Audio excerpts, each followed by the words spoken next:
मित्रों नमस्कार। ज्ञानी बाबा सुमित के इस नए वीडियो में आप सबका एक बार पुनः अभिनंदन है। मित्रों, जैसा कि आप सब लोग जानते हैं कि मेरे चैनल का नाम है ज्ञानी बाबा सुमित, क्योंकि मैं हर एक टॉपिक पे ज्ञान फैलाता हूं और इसीलिए आज अपने चैनल का धर्म का फॉलो करते हुए मैं आप लोगों को ज्ञान फैलूंगा क्रिकेट पे मैं बहुत दिनों से भाषण देने का सोच रहा हूँ और खासतौर से इंडिया और न्यूजीलैंड का सीरीज जो हुआ था, जो घर पे न्यूजीलैंड से इंडिया वॉश आउट हुई थी, उसी समय से मुझे क्रिकेट पे भाषण देना था। जनरली बाकी सब रिव्यूअर्स की तरह और बाकी सब जो भी क्रिकेट के चैनल्स हैं जो आपको भाषण देते हैं, चाहे वो क्रिक इन्फो हो, वो जो एबी क्रिक इन्फो करके एक है बंदा, ऊपर से स्पोर्ट्स तक है, इन सब लोगों की तरह या फिर स्पोर्ट्स यारी है कि हमें ट्रोलिंग नहीं करना है प्लेयर्स का और टीम का। कुछ भी छोटा सा इंसिडेंट हुआ, इतने सारे मैचेस होते रहते हैं साल भर में, और हर एक मैच हारने के बाद, हर एक मैच जीतने के बाद किसी ने एक बहुत बढ़िया खेल दिया, किसी एक मैच में किसी एक ने बहुत बुरा खेल दिया, उस पर इतना ज्यादा भवंडर मचा देते हैं हर एक टॉपिक पे, हर एक इंसिडेंट पे ये लोग, क्योंकि इनको बस अपना फैन फॉलोइंग टारगेट करना होता है।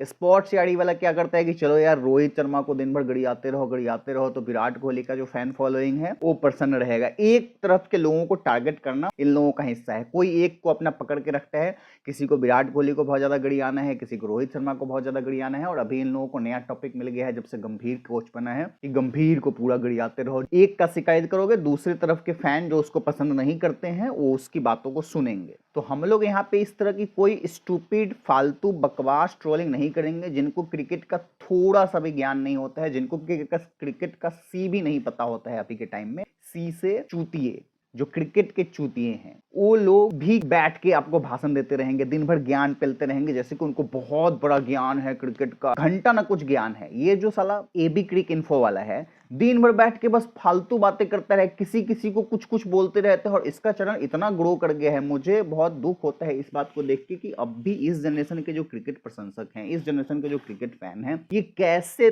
किस तरह के लोग हैं जो क्रिकेट देख रहे हैं आजकल। मतलब यार, क्रिक इन्फो जैसे लोग को कि आप एक सेटअप करके बैठ जाओगे तो आप कुछ भी बोलोगे तो वो आपका मतलब जायज हो जाएगा बात, आप नॉलेजेबल पर्सन हो जाओगे। आप मतलब किसी भी खिलाड़ी को किसी भी तरह का लैंग्वेज यूज कर रहे हैं, कुछ भी यूज कर, कुछ बोलेंगे नहीं भाई, उसका चैनल का टोन ही वैसा है, थोड़ा सा रोस्टिंग वाला टोन, जो रोस्टिंग में अलाउड है यूट्यूब पे, आपका गाली गलौज करना, बस कॉमेडी के लिए आप कुछ भी बोल देंगे। ट्रेविस हेड को टुल्ला बोलना हो, वसीम अकरम के बारे में भी कुछ बोलना हो, किसी के बारे में, चूंकि पाकिस्तान का खिलाड़ी है तो कुछ भी बोल दो। मतलब कोई सेंस ही नहीं है इस बात का, कोई लॉजिक ही नहीं है। अभी घमंड दिखा दिया तो उस पर कुछ बोलेंगे, घमंड नहीं दिखा दिया तो उस पर कुछ बोलेंगे। ऐसे में नहीं चलता है क्रिकेट। मैंने जो शुरू में बताया कि हर एक छोटी से छोटी बात को भी ऐसे ढिंडोरा पीट हो जाएगा जैसे कि ये क्रिकेट में होता ही नहीं है, बहुत बड़े घटना कुछ हो गया है, एक इनिंग बढ़िया हो जाएगा तो उसको लेके बहुत ढिंडोरा पीट देंगे जैसे कि एक बहुत बड़ी बात है। अरे एक बैलेंस में रहो, एक सीमित में रहो। ये खेल है क्रिकेट, और इसमें किस तरीके से चलता है गेम के पल्स को समझो पहले।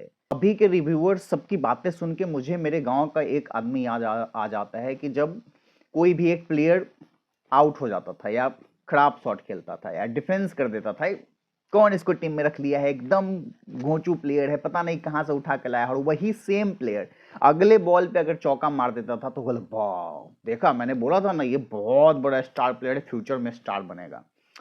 तो ऐसे ऐसे लोग अभी आपका पूरा जो क्रिकेटिंग मीडिया में, स्पोर्ट्स मीडिया में जो लोग आ गए हैं न, किनको जिनको कुछ स्टेट्स पता है, आज से 10 साल पहले क्या हुआ था, आज से 20 साल पहले क्या हुआ था, 90s के डिकेड में कौन टीम खेल रही थी, कौन टीम नहीं खेल रही थी, उस समय कौन टीम टॉप पे थी, किस टीम में कौन सा प्लेयर्स खेल रहा था, किसने कौन सा टूर्नामेंट जीता, किसी को कुछ आइडिया नहीं है। क्रिकेट के बेसिक रूल्स भी इन लोगों को ठीक से पता नहीं होंगे, और ये लोग क्रिकेट पे आके भाषण देने लग जाते हैं। स्पोर्ट्स यारी पे जो बैठाता है बंदा सब, उन लोगों को तो क्रिकेट का, मैं जेन्युइनली बता रहा हूं, उन लोगों को सी भी पता नहीं होगा। स्पोर्ट्स तक भी एक दो बंदे को अगर आप छोड़ दो, विक्रांत गुप्ता बहुत सालों से क्रिकेट कवर कर रहा है, उसको क्रिकेट का ज्ञान है। बाकी उसमें कितने सारे लोग ऐसे बैठे रहते हैं जो पता नहीं क्या बात, हालांकि विक्रांत भी बस वायरल कंटेंट देखने के लिए, वो भी कोई लॉजिकल बात नहीं करता, बस दो पॉपुलर प्लेयर को पकड़ लेगा कि अब विराट और रोहित का टाइम आ गया है, अब हम ट्रांजिशन फेज, अरे ये सब क्या होता है ट्रांजिशन फेज? ये प्लानिंग करके ये सब काम होता है क्या क्रिकेट में? अपने आप ही स्मूथली सब चीज होते जाता है जब आप 10 इनिंग में खराब खेलते हो। एक एज होता है इंडिया में जो कॉन्सेप्ट है कि प्लेयर 38 ईयर्स के बाद ही, जो बड़े प्लेयर्स हैं वो रिटायरमेंट लेते हैं, वो लास्ट में थोड़ा सा खींचते ही हैं, उन्हीं तरह से खींचता ही है। कॉन्सेप्ट चेंज करना इतना आसान काम नहीं, और ट्रांजिशन कोई प्लानिंग के तहत नहीं होता है, ये होता है धीरे धीरे और होते रहता है हमेशा। ट्रांजिशन को क्या, हमेशा कुछ ना कुछ नए प्लेयर्स खेलते रहते हैं हर टीम में। पिछले 20 साल का इतिहास देखो, पिछले 25 साल का इतिहास देखो, 2000 के स्टार्टिंग से लेके अभी तक का हिस्ट्री देखो कि टीम में हमेशा ही 5-6 सीनियर प्लेयर और 2-3 न्यू प्लेयर और 1-2 बीच वाले, ना ज़्यादा पुराने ना ज़्यादा नए, ऐसे प्लेयर हमेशा ही रहे टीम में। कभी भी ऐसा नहीं हुआ कि कंप्लीटली 8 के 8 नए प्लेयर आ गए। 2007 T20 वर्ल्ड कप में जो हम लोग बात करते हैं कि पूरा युवाओं को भेजा गया, तो कौन से एंगल से आप देखते हो? वीरेंद्र सहवाग 2007 तक 7 साल क्रिकेट खेल चुके थे, युवराज सिंह 7 साल क्रिकेट खेल चुके थे, महेंद्र सिंह धोनी 3 साल क्रिकेट खेल चुके थे, गौतम गंभीर 3 साल क्रिकेट खेल चुका था, हरभजन सिंह काफी साल खेल चुके थे, 1999 में ही हरभजन सिंह डेब्यू किया था। तो इतने सारे प्लेयर्स ऐसे थे जो 7 साल 8 साल से क्रिकेट इंटरनेशनल लेवल पे खेल रहे थे, और 7 साल 8 साल का करियर कम नहीं होता है। अभी के जो एक्सपर्ट हैं आकाश चोपड़ा जैसे, जब इनको पिक आउट करना होता है कि आप नेक्स्ट जनरेशन के कुछ स्टार प्लेयर्स बताओ जो फ्यूचर में चलेंगे, तो ऋषभ पंत का नाम लेते हैं, जो ऑलरेडी 5 साल 6 साल से क्रिकेट खेल चुका है, जो ऑलरेडी एस्टैब्लिश हो चुका है। शुभमन गिल का नाम लेता है, जो ऑलरेडी एक लेवल तक पहुंच चुका है। तो वो क्या गेस करना होगा? तुमसे ये पूछा जाता है कि तुम कोई न्यू जनरेशन का बताओ जो अभी अभी डेब्यू किया है, जो अभी अभी आया है या फिर आईपीएल सर्किट में आया है, ऐसे प्लेयर्स का नाम बताने हैं। तो तुम एक्सपर्ट बन जाओगे, जो प्लेयर 8 साल से खेल रहा है उसके बारे में बता के एक्सपर्ट बन जाओगे। ऋषभ पंत तो लगभग 2017 से ही काफी पॉपुलर है आईपीएल सर्किट से, और इंटरनेशनल में भी 2018 से काफ़ी पॉपुलर है, 2018-19 से। क्या किस बात का एक्सपर्ट हो तुम? तो दोस्तों आज का जो हमारा टॉपिक है उस पर बहुत लंबा वीडियो को नहीं करेंगे। मेन टॉपिक आज का हमारा कि क्या अब ये भारतीय टीम पहले के ऑस्ट्रेलियन टीम की तरह घमंडी हो गई है? जो ऑस्ट्रेलियन टीम को हमारे यहाँ के लोग पसंद नहीं करते थे प्राचीन काल से, मतलब प्राचीन काल ज़्यादा हो गया, पिछले 20-25 साल से जो लोग, हमारे यहाँ का जो एक जनरल कल्चर है जिसमें हम लोग घमंडी लोगों को, एरोगेंस लोगों को, जिनके अंदर ज़्यादा ही एटीट्यूड आ जाते हैं, रूडली बिहेव करते हैं, उनको हमारा एक जेनेटिक ही रहा है कि हम उसको पसंद नहीं करने लगते हैं। हमें थोड़ा बहुत नफरत हो जाता है वैसे लोगों से। तो अब जब हम देखते हैं कि हमारे ही खिलाड़ी, भारतीय खिलाड़ी जब लगभग उसी तरीके से करने लगे हैं, रूड बिहेव करने लगे हैं, बिना काम के जो है वो घमंड दिखा रहे हैं, या फिर खुद से बढ़ के, आगे बढ़ के स्लेजिंग कर रहे हैं। भारतीय कल्चर जो हमेशा से एक है कि हम खुद किसी को पहले नहीं छेड़ेंगे, लेकिन जब कोई छेड़ेगा तब छोड़ेंगे नहीं। लेकिन अब जो एक सिस्टम बनता जा रहा है कि हमारा जो एक जेनेटिक नेचर है, हमारा भारतीय संस्कृति जो हमेशा से रही है कि हम दूसरे के ऊपर अटैक नहीं करते हैं, लेकिन हाँ जब दूसरे अटैक करते हैं तब छोड़ते नहीं हैं। तो अब उस कॉन्सेप्ट को थोड़ा थोड़ा बदलता दिख रहा है। हमारे लोग ये देख रहे हैं कि हमारे प्लेयर खुद ही पहले स्लेजिंग करना शुरू कर रहे हैं, खुद ही, सिर्फ स्लेजिंग ही नहीं, मतलब जो एक लिमिट होता है उसको भी पार करते हुए दिख रहे हैं कुछ खिलाड़ियों को लेके, चाहे विराट कोहली हो, चाहे न्यू जनरेशन के बहुत सारे वैसे प्लेयर्स हैं, सिराज हो गया बॉलर में। तो अभी जो इंसिडेंट भी हुआ ट्रेविस हेड के साथ, तो इसको लेके अलग अलग लोग अलग अलग ओपिनियंस अपना दे रहे हैं। और खास तौर से मैं जिसकी बात कर रहा था, ट्रेविस हेड को टुल्ला बोलने वाला, जो एवी क्रिक इन्फो करके उसका चैनल चलाता है और काफ़ी पॉपुलर उसके रील्स हो जाते हैं, उल्टा पुल्टा बोलते रहता है कुछ भी, क्रिकेट का पता नहीं उसको कितना ज्ञान है कितना नहीं, कुछ भी होता है तो पता नहीं कैसे बोलता है, समझ में नहीं आता। तो वो बोल रहा, पहले तो सिराज की एक वीडियो में जो है शिकायत करते हुए नजर आया कि ये बिना काम के कूद रहा है, अरे वो अपना काम करके गया है, 140 रन बना के गया है, तब तुम आउट करो, सेंड अप दे रहे हो, तो ये क्या बात हुआ? सामने वाला बैट्समैन कितना रन बना के गया है इस पे डिसाइड थोड़ी होता है कि हम उसको सेंड ऑफ देंगे कि नहीं देंगे। और जनरली कोई भी बॉलर उस तरीके से रिएक्ट कर सकता है उस सिचुएशन में, ये कोई बड़ी बात नहीं। और बहुत सारे बॉलर्स ऑलरेडी करते भी हैं उस सिचुएशन में रिएक्ट उस तरीके से कि जहाँ पे पहले ही आपको एक 6 और 4 पड़ा हुआ है और फिर आप उसी बैट्समैन को नेक्स्ट बॉल पे बोल्ड मारते हो, तो ये एक ऐसा है जो फ्लो में, उस एक्साइटमेंट में, रिदम में आप सेलिब्रेट करोगे। और उस सेलिब्रेशन में अगर बैट्समैन उल्टा कुछ बोल दे तब तो स्वाभाविक बात है कि आप एग्रेसिव हो जाओगे, कोई भी एग्रेसिव हो जाएगा।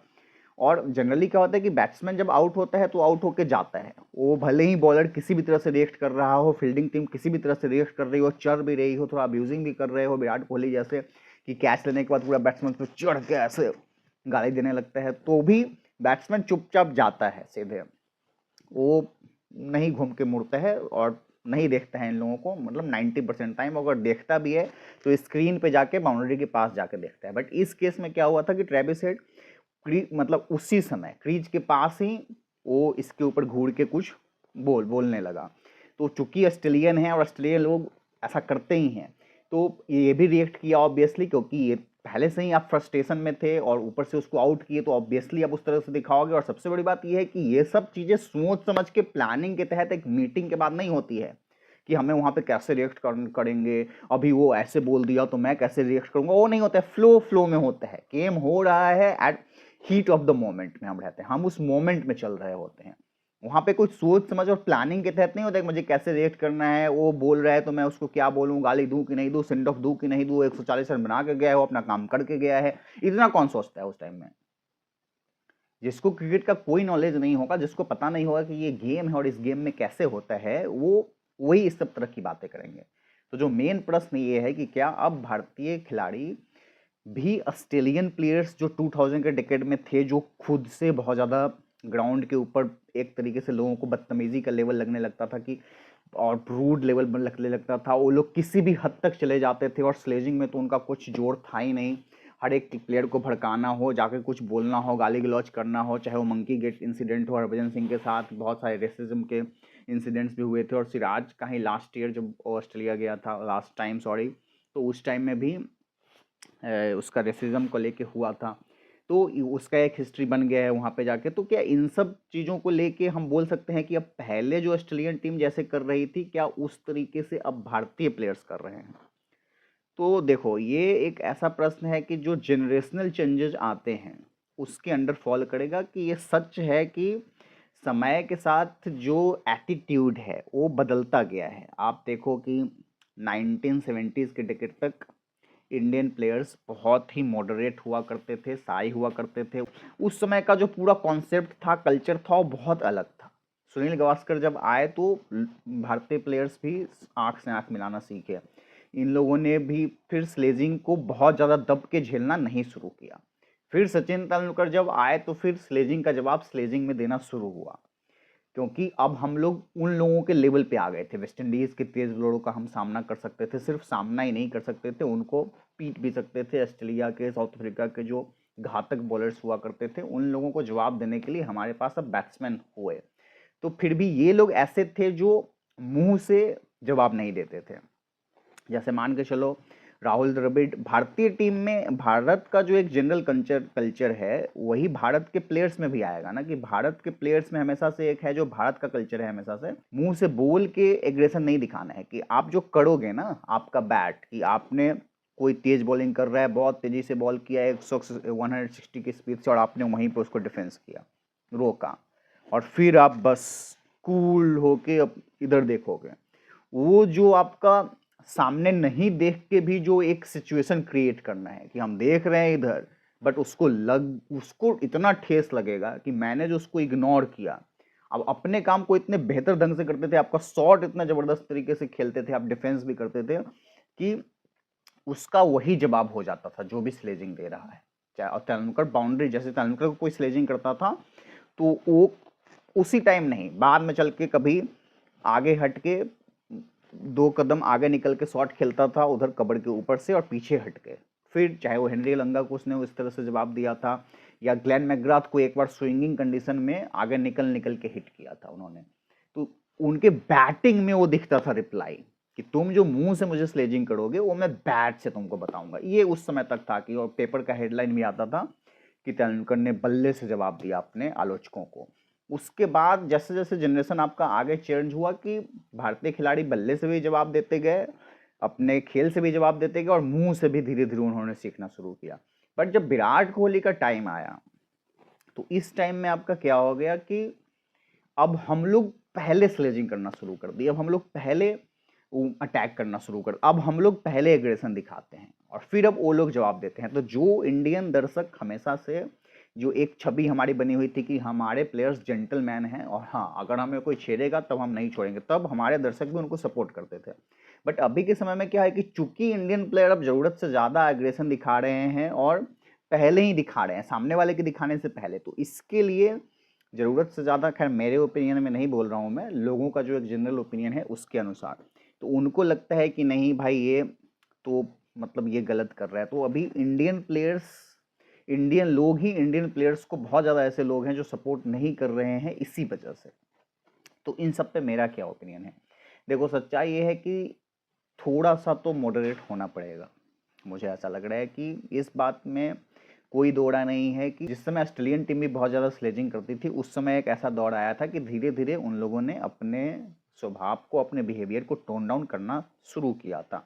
और एक समय के बाद उन लोगों ने भी बंद किया और बहुत कम कर दिया। 2000 से लेके 2007 के वर्ल्ड कप तक की जो ऑस्ट्रेलियन टीम थी, उसने जितना बढ़ चढ़ के स्लेजिंग किया था, रिकी पॉन्टिंग वाली जो ऑस्ट्रेलियन टीम थी 2011 के वर्ल्ड कप तक, वो लोग बहुत ज़्यादा करते थे। लेकिन धीरे धीरे उन लोगों ने इस चीज़ को कम किया था। और उस समय ऑस्ट्रेलिया को भी लोग गलत बोलता था, ऐसा नहीं है कि ऑस्ट्रेलिया को लोग सपोर्ट करता था। और अब भी मुझे लगता है कि देखो, एग्रेशन दिखाना अच्छी बात है, और जो हमारा एक जनरेशन चेंज आया है, हमारा जो एक पावर बढ़ा है समय के साथ, जो रिफ्लेक्ट कर रहा है कि हमारा ओवरऑल कंडीशन कैसा गया, कि अब हम डोमिनेट करते हैं। और ख़ास तौर से क्रिकेट सर्किट को तो हम 100% डोमिनेट करते हैं, तो इसीलिए वो फील्ड पे भी दिखने लगा है, वो फील्ड पे ट्रांसफ़र होने लगा है। बट हमारे जनता ऐसी चाहती है कि ये हमारे खिलाड़ी मॉडरेट ही रहें, हमारे खिलाड़ी वेल बिहेव्ड हों, डिसेंटली बिहेव करें, जिससे इंडियन लोग कनेक्ट कर पाते हैं। फिर हमारा वो उसी तरीके का एक सोच है, उसी तरह का कल्चर है, ख़ास तौर से जो जो लोग पिछले जनरेशन तक के थे। जो इस जनरेशन के जेनजी किड्स हैं, वो उनसे रिलेट कर पाएंगे, लेकिन 2000 तक के जो किड्स थे, 2000 के डेकेड तक जो जन्म लिया है, वो लोग भी यही चाहते हैं कि मॉडरेटली बिहेव करें, दब के नहीं। लेकिन अननेसेसरी डोमिनेंट होने से भी कोई फ़ायदा नहीं होता है ये। बट एक जो पूरा सिस्टम है कि अब हम पावरफुल कंट्री बने हैं, हम डेवलपिंग से काफ़ी आगे बढ़ चुके नेशन हैं, हम ओवरऑल हर क्षेत्र में आगे बढ़ रहे हैं, हमारा एक इंटरनेशनल दबदबा है, तो सब चीज़ रिफ्लेक्ट होता है ना, कि अब इस जनरेशन में जिस तरह के लोग निकलेंगे, उसका उसी तरह का मेंटालिटी रहेगा, चाहे वो जिस लाइन में भी जाएंगे। तो स्पोर्ट्स लाइन में भी जो प्लेयर्स आएंगे, उनका वही मेंटालिटी रहेगा जो देश में एक जनरल मेंटालिटी हो गई है। तो अब दब के रहने वाली तो कोई बात नहीं है, और दब के रहना भी नहीं चाहिए। दब के रहने का कल्चर तो 90s के टिकट के बाद से ही ख़त्म हो गया था। बट पहले ही चढ़ना और पहले ही रिफ्लेक्ट करना, ये थोड़ा सा हमारे ही लोगों को बुरा लग रहा है, और इससे वो रिलेट नहीं कर पा रहे हैं अपने प्लेयर्स के साथ। बट मुझे लगता है कि इसको थोड़ा सा बैलेंस करने की ज़रूरत है, कि ठीक है, आप क्रिकेटिंग सर्किट को डोमिनेट करते हैं, सिर्फ क्रिकेटिंग सर्किट क्यों नहीं, ओवरऑल जो आपका एक वेल ग्रोथ हुआ है सभी चीज़ों को लेके, तो जो दिखता है ये दिखना चाहिए, और दबदबा दिखना भी चाहिए। घमंड घमंड नहीं बोलूँगा मैं, थोड़ा सा लगना चाहिए कि हाँ भाई, अब हम लोग क्रिकेट अच्छा भी करते हैं फील्ड पे, ज़्यादातर मैचेस अभी हम लोग जीतते ही हैं। देखो, गेम है, हार जीत चलती रहती है, वो बड़ी बात नहीं होती। और आप ऑस्ट्रेलिया गए हो तो वहाँ पे तो हारने का एक्सपेक्ट करते ही हो ना, कि आप ऐसा थोड़ी है कि आप हमें पाँचों मैच जीत जाओगे, एक दो मैच हारोगे ही आप। उसके लिए ज़्यादा बवंडर करना, ज़्यादा ढिंढोरा पीटना, ये सब बस टीआरपी के लिए है, कि उनको लगता है कि वीडियो चलेगा। ये सब स्टूपिड बातें हैं। क्रिकेट के लिहाज से वीडियो मैं कल बनाऊँ, इंडियननेस जिससे झलके, भारतीयता जिससे झलके, कि भाई सब रहो, जेंटल रहो, अच्छे बच्चे हमारे यहाँ प्रेफर किए जाते हैं सभी लोगों के द्वारा। लेकिन हमें ये समझना पड़ेगा कि ये खेल है, और पहले के जनरेशन में जो हमारे प्लेयर्स जैसे थे, हम यही उम्मीद नहीं कर सकते कि हर जनरेशन का लोग वैसे ही रहेगा। जनरेशनल चेंजेस आएंगे, लेकिन अब इसका ये मतलब भी नहीं है कि आप लिमिटलेस चले जाओ। थोड़ा सा लिमिट में रह के अग्रेशन दिखाओ, और अग्रेशन जो है वो रादर देन मुंह से बोलने से या प्लेयर के पास जाने से खेल में हो जाता है। और आपका जो एक बचपन से एटीट्यूड बना है ना, इसके तहत होता है ज़्यादातर, कि आपका बचपन से कैसे हैबिट है। जैसे अब विराट कोहली को इस एज में जाके कर्टेल नहीं किया जा सकता कि तुम कैच लेने के बाद क्यों गाली देते हो, तुम बॉलर से भी ज़्यादा सेलिब्रेट करते हो, तुम बैट्समैन पर चढ़ जाते हो एकदम। तो उसका एक हैबिट शुरू से ही उस तरीके से बनता गया। अब इस एज में जाके नहीं सुधार सकते हैं। तो हम अभी जो प्लेयर्स आ रहे हैं, इस जनरेशन के जो प्लेयर्स आ रहे हैं, ऑब्वियसली उनके अंदर थोड़ा सा रहेगा ही, लेकिन हमें ये देखना पड़ेगा कि वो ज़्यादा ना रहे। जो एटीट्यूड है, जो जो गेम के प्रति एक डेडिकेशन होता है, गेम के प्रति, आप एक स्पोर्ट्समैन है, क्रिकेट को जेंटल्समैन गेम कहा जाता है, हालांकि बस ये कहने की बात है, और इसमें कुछ भी एक्चुअली में सीरियस बात नहीं रह गई है।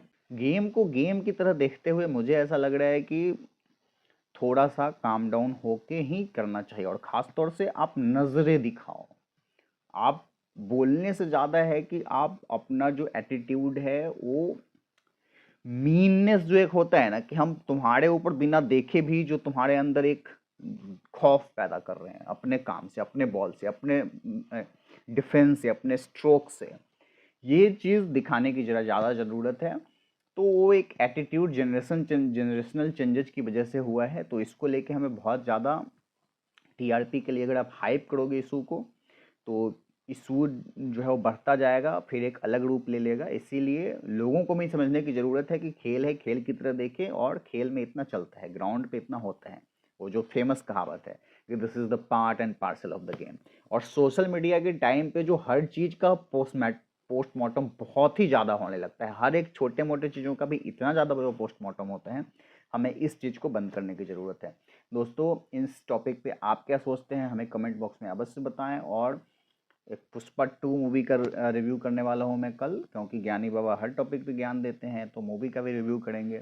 तो उसके लिए आप हमारे चैनल पे अवश्य जुड़े, और क्रिकेट से रिलेटेड एक एक वीडियो अभी आते रहेगा।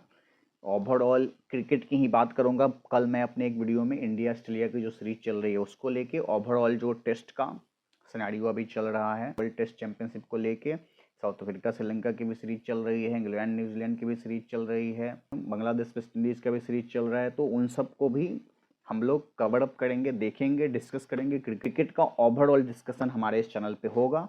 तो क्रिकेट प्रशंसक भी हमारे चैनल से जुड़ें, फिल्म प्रशंसक भी हमारे चैनल से जुड़ें, और मिलके हम लोग जो उचित आवाज़ होगा वो सब उठाएंगे। यह वीडियो देखने के लिए आप सबका हृदय से धन्यवाद। मिलते हैं अगले वीडियो में।